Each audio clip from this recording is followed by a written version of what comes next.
Hello and welcome to the coding bytes. I am Abhishek Parmar और ये है एमसीक्यू सीरीज़ का वीडियो नंबर 2। इससे पहले फर्स्ट वाले वीडियो में हमने 5 क्वेश्चन सॉल्व किए थे। आज हम फिर से 5 क्वेश्चन सॉल्व करने वाले हैं एमसीक्यू। ठीक है, तो सबसे पहला क्वेश्चन हमारा ये है। इस क्वेश्चन में हमें क्या करना है कि 4 ऑप्शंस में से कोई एक ऑप्शन चूज करना है कि इस कोड का, ये जो कोड दिया है यहाँ पे, इस पूरे कोड का क्या आउटपुट हो सकता है। ठीक है, तो इस कोड को आप ध्यान से देखो। थर्ड लाइन में इन्होंने क्या किया, 3 वेरिएबल यहाँ पे डिक्लेयर किए। अब ये जो तीनों वेरिएबल है, इसमें कोई आपको सिंटैक्स एरर कुछ नहीं दिख रहा है। सिंपल 3 वेरिएबल्स बनेंगे, उनके अंदर 2, 0 और 3 स्टोर हो जाएगा। अब ये जो अगली लाइन लिखी है यहाँ पे, x ग्रेटर देन y। अब एक्चुअल में ये पूरा जो स्टेटमेंट आप पढ़ोगे तो मैं आपको बता देता हूँ, ये स्टेटमेंट इन्होंने टर्नरी ऑपरेटर का यूज करके बनाया है। अब टर्नरी ऑपरेटर में क्या होता है, ये क्वेश्चन मार्क के पहले जो लिखा था वो पूरी एक कंडीशन होती है। तो यहाँ पे x greater than y condition है। ठीक है, यहाँ तक कोई दिक्कत नहीं है। क्वेश्चन मार्क के बाद जो पहला स्टेटमेंट होता है, मतलब क्वेश्चन मार्क के बाद आपने देखा यहाँ पे प्रिंटफ लिखा है और रिटर्न z लिखा है, इन दोनों के बीच में कॉलन लगा है। तो कॉलन के पहले वाला जो स्टेटमेंट है वो ट्रू होने पे चलता है और कॉलन के बाद वाला स्टेटमेंट फॉल्स होने पे चलता है। तो अब यहाँ पे कंडीशन तो ट्रू है, तो इसका मतलब आप ये समझ सकते हो कि प्रिंटफ चलेगा। लेकिन यहाँ पे एक प्रॉब्लम ये है कि जो टर्नरी ऑपरेटर है वो रिटर्न स्टेटमेंट के लिए कभी काम नहीं करता है। मतलब अगर रिटर्न स्टेटमेंट आपने टर्नरी ऑपरेटर में लिख दिया है तो ये 100% गारंटी है कि वहाँ पे कंपाइलेशन एरर आएगा। मतलब आप उस कोड को कंपाइल नहीं कर पाओगे। सो इस कोड का आउटपुट कंपाइलेशन एरर आएगा। सो अब इस कोड को मैं आपको कंपाइल करके दिखाता हूँ। तो आप देख सकते हैं यहाँ पे रेड मार्क आ गया और अगर आप इसका मैसेज देखोगे तो यहाँ पे ये 7th लाइन पे एरर दे रहा है। ठीक है, एग्जैक्टली इसी लाइन पे एरर दे रहा है। और एरर का रीजन क्या है कि आप टर्नरी कंडीशन में कभी भी रिटर्न स्टेटमेंट नहीं लिख सकते हो। सो दैट्स वाई इसका आंसर हो गया कंपाइलेशन एरर। सो ये हमारा सेकंड क्वेश्चन। अब इसमें क्या करना है अपन को, जब भी ऐसा कोई कोड आता है तो आपको सबसे पहले एक काम ये करना है कि आप ऐसा समझ लो कि आपके सामने एक मेमोरी है। ठीक है, उस पूरे मेमोरी ब्लॉक को आप ड्रॉ करो कि इसमें जो जो वेरिएबल्स आपको दिए हैं वो पूरे मेमोरी में किस तरीके से रिप्रेजेंट होंगे। तो सपोज आपको यहाँ पे एक ए नाम का वेरिएबल दिया है, तो आप मान लो ये ए ब्लॉक हो गया, फिर ऐसे आपके पास आई हो गया, फिर ऐसे ही आपके पास क्या हो गया, बी हो गया। ठीक है, तो आप यहाँ पे 3 मेमोरी ब्लॉक बना लोगे।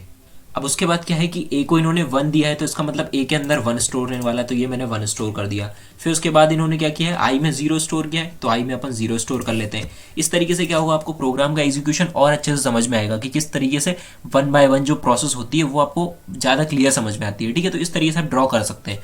देन उसके बाद यहाँ से आप देखो तो ये फॉर लूप अपना स्टार्ट होता है। ठीक है, अब इस पूरे फॉर लूप में कंडीशन क्या है, आई को इन्होंने फिर से 0 से इनिशियलाइज किया है, तो उससे कोई फर्क नहीं पड़ेगा, आई में ऑलरेडी 0 है। Then i less than 5, condition is true because i 0 है। तो जैसे ही लूप के अंदर एंटर करोगे तो सबसे पहला स्टेटमेंट है ए प्लस प्लस। अब ये ए प्लस प्लस के कारण क्या होगा कि ए की वैल्यू जो 1 थी अब वो 1 से बढ़ के 2 हो जाएगी। देन उसके बाद एक इफ स्टेटमेंट यहाँ पे लगा है, if i double equals to 3। तो अब आई डबल इक्वल्स टू 3 ये कंडीशन चेक होगी। अगर ये कंडीशन ट्रू होगी तो इफ ब्लॉक रन होगा और नहीं तो इफ ब्लॉक रन नहीं होगा। तो इफ के अंदर बाय डिफॉल्ट फर्स्ट लाइन जो है वो इफ के अंदर मानी जाती है, तो इसका मतलब इसके बाद जो प्रिंटफ लिखा है वो इफ के अंदर माना है। लेकिन यहाँ पे जो कंडीशन है आई डबल इक्वल्स टू 3 ये फॉल्स है बिकॉज आई अभी 0 है और वो 3 के बराबर नहीं है।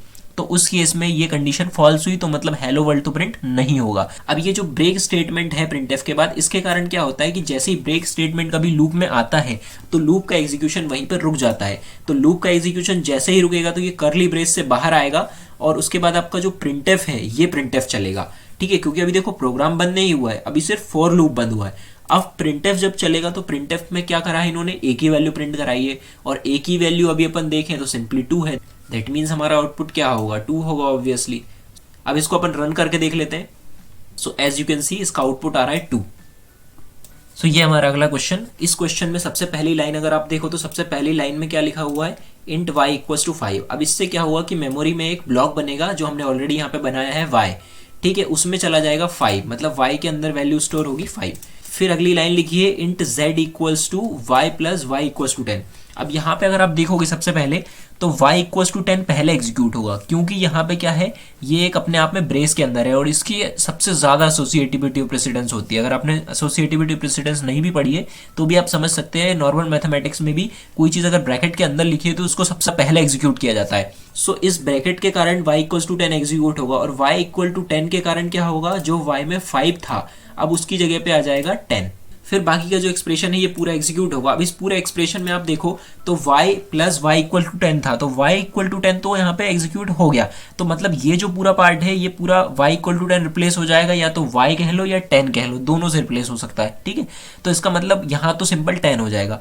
उसके बाद क्या होगा कि y प्लस वाई बचेगा। या y प्लस 10 बचेगा, ऐसा बोल लो।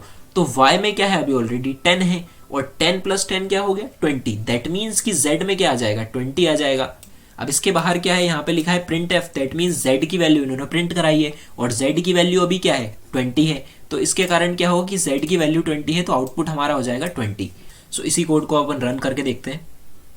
सो आप देख सकते हैं आउटपुट आ रहा है 20। सो ये हमारा अगला क्वेश्चन। इस क्वेश्चन में सबसे पहली लाइन में क्या लिखा हुआ है, इंट k इक्वल्स टू 4। इससे क्या हुआ, एक मेमोरी ब्लॉक बनेगा k जिसके अंदर 4 स्टोर हो जाएगा। उसके बाद अगली लाइन देखें हम तो उसमें है int pointer const p equals to address of k। अब इससे क्या होगा कि ये जो सिंबल है इसको देख के आपको ये समझ में तो आ रहा होगा कि यहाँ पे एक पॉइंटर बनने वाला है, ठीक है, और पॉइंटर का नाम होगा p, वो भी ठीक है, लेकिन उसमें वैल्यू कौन सी स्टोर होगी, k की वैल्यू, मतलब k का एड्रेस स्टोर होगा, ठीक है। तो k का एड्रेस अगर मान लो 1000 है, तो जो 1000 है वो 1000 p के अंदर स्टोर हो जाएगा और p उसको करने लगेगा पॉइंट। इतना क्लियर है। यहाँ पे एक वर्ड बस कॉन्स्ट एक्स्ट्रा है। अब ये जो कॉन्स्ट है ये कीवर्ड होता है सी में, और इसका मतलब ये होता है अगर ये पॉइंटर के साथ लग जाए तो ये पॉइंटर सिर्फ उसी को पॉइंट कर सकता है जिसका एड्रेस इसमें स्टोर कर दिया जाए। तो इसके अंदर हमने एड्रेस स्टोर किया है 1000, मतलब ये 1000 को ही पॉइंट करेगा और इसमें कोई और एड्रेस हम नहीं डाल सकते हैं, ठीक है। तो इसका मतलब कॉन्स्ट का मतलब ये होता है। अब उसके बाद अगली लाइन लिखी है इंट आर इक्वल्स टू 3। अब इंट आर इक्वल्स टू 3 से क्या होगा, एक और मेमोरी ब्लॉक बनेगा। उस मेमोरी ब्लॉक में क्या होगा, उस मेमोरी ब्लॉक में आपका 3 स्टोर हो जाएगा। देन उसके बाद क्या है, ये जो अगली लाइन लिखी है p equal to address of r। इससे अगर आइडियली हम देखें तो होना क्या चाहिए था, जो p k को पॉइंट कर रहा था वो छोड़ के अब r को पॉइंट करने लग जाता और r का एड्रेस उसमें आ जाता, ठीक है, ये होता है। बट क्योंकि मैंने अभी बताया आपको कॉन्स्ट जो कीवर्ड है उसका मतलब क्या होता है कि ये जो पॉइंटर है ये सिर्फ k के लिए बना है, अब ये k को छोड़ के नहीं जाएगा, ठीक है। तो अब ये क्या करेगा कि ये वाली जो लाइन हमने लिखी है इस लाइन से हमें कंपाइलेशन एरर मिलेगा, ठीक है। तो यहाँ पे 4 ऑप्शंस दिए। अब 4 ऑप्शंस में से आपको क्लियरली समझ में आ रहा होगा क्योंकि ये लाइन हमने यहाँ पे लिख दी है तो उसके कारण हमें यहाँ पे कंपाइल टाइम एरर मिलेगा, ठीक है, और ना कि किसी का एड्रेस प्रिंट होगा। ये सिंपल सा मतलब है इसका। अब इसको एग्जीक्यूट करके देख लेते हैं। सो देख सकते हो आप, जैसे ही मैंने इसको एग्जीक्यूट करने की कोशिश की तो ये यहाँ पे मुझे एरर दे रहा है 10th लाइन पे, जो कि ये लाइन है, और इसका मतलब मैंने आपको समझा ही दिया है क्योंकि ये कॉन्स्ट पॉइंटर है तो ये किसी और का एड्रेस होल्ड नहीं कर सकता।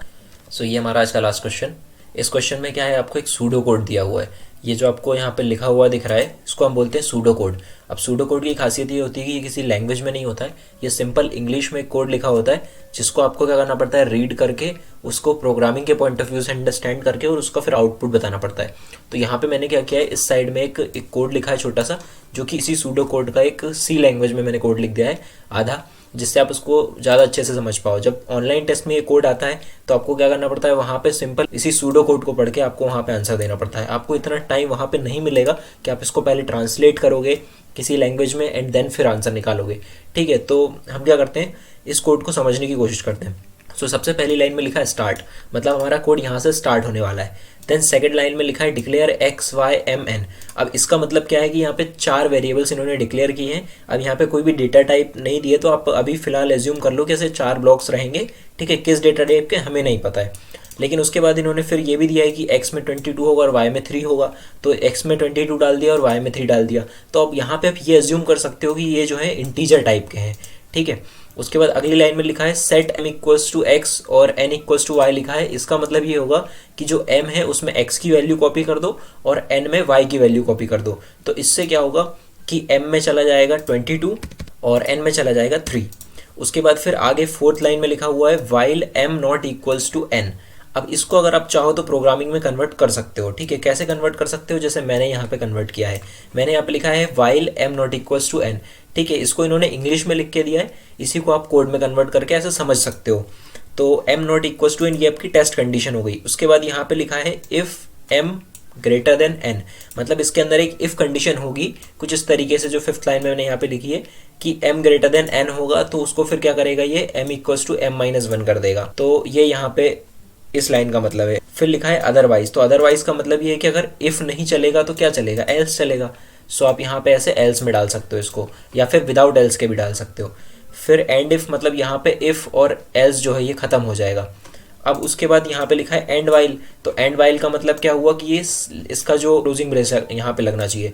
फिर लिखा है प्रिंट एन, मतलब ये पूरा लूप जब खत्म होगा तो आपको एन की वैल्यू प्रिंट कर देना है। तो इस तरीके से इस कोड को आपको समझना है। अब अपन इसको ट्रेस करते हैं, ठीक है। तो अब बेटर ये होगा कि इस सूडो कोड को ना देख के अपन ये वाले कोड को देख लें अभी समझने के लिए। तो सबसे पहले कंडीशन हमारे पास है while m not equals to n। तो m की वैल्यू है 22 और n की वैल्यू है 3। तो इस केस में m और n इक्वल नहीं हुए, तो मतलब टेस्ट कंडीशन ट्रू हो गई। तो उसके बाद ये लूप में एंटर करेंगे, सबसे पहले चेक होगा if m greater than n। अब यहाँ पे एक चीज़ देखो, m की वैल्यू 22 है और n की वैल्यू क्या है 3 है, तो उस केस में ये कंडीशन आपकी, फिर उसके बाद क्या होगा, फिर से कंडीशन चेक होगी, फिर से कंडीशन चेक होगी m not equals to n। तो फिर से हम देखें तो m और n दोनों इक्वल नहीं है, तो इस केस में फिर से अंदर गए हम, तो इफ़ फिर चेक हुआ। तो अब अगर ऐसे आप देखो तो हर बार इफ़ ही ट्रू होगा, बिकॉज m हमेशा ग्रेटर देन है n से, तो इसका मतलब ये इफ़ तो हर बार चलने वाला है। तो अगर आप चाहो तो इस कोड को पूरा ना कन्वर्ट करके, मतलब इसको पूरा ट्रेस ना करके डायरेक्ट भी आंसर बता सकते हो। वो कैसे बता सकते हो, ये कंडीशन कब फॉल्स होगी, तो ये कंडीशन तब फॉल्स होगी जब m और n बराबर हो जाएंगे और m हर बार डिक्रीज भी हो रहा है क्योंकि इफ कंडीशन ट्रू है। ठीक है, इसको ऐसे मैं थोड़ा शॉर्ट में आपको बता रहा हूँ, समझने की कोशिश करो इसको। तो इफ वाली कंडीशन हर बार ट्रू हो रही है, तो इसका मतलब m घटते घटते घटते इतना घटेगा कि m और n इक्वल हो जाएंगे। तो उस केस में क्या होगा कि m की वैल्यू और n की वैल्यू इक्वल होगी, इसका मतलब m जो है 3 हो जाएगा। तो उस कंडीशन में ये देख सकते हो आप कि n जो है वो तो 3 ही रहने वाला है। तो एक कंडीशन ऐसी आ जाएगी कि जहाँ पे m और n की वैल्यू सेम होगी। अब m और n की वैल्यू अगर सेम होगी तो मतलब m 3 हो जाएगा और n भी 3 हो जाएगा। उस केस में ये वाइल कंडीशन फॉल्स होगी, तो ये लूप से बाहर निकल के और n की वैल्यू प्रिंट कर देना है। तो n की वैल्यू हम देख रहे हैं क्या है, 3 है। दैट मीन्स हमारा आउटपुट क्या होना चाहिए, हमारा आउटपुट होना चाहिए 3। सो आई होप आपको सारे क्वेश्चंस क्लियर हो गए होंगे। अगर आपको कोई भी डाउट है तो आप कमेंट सेक्शन में कमेंट करके पूछ सकते हैं। ऑल्सो ये सारे क्वेश्चंस के जो PDF है वो आप टेलीग्राम से डाउनलोड कर सकते हैं, मैं लिंक आपको डिस्क्रिप्शन में दे दूंगा। और अगर आपको ऐसे ही वीडियोस देखना है तो ये चैनल को सब्सक्राइब करना ना भूलें।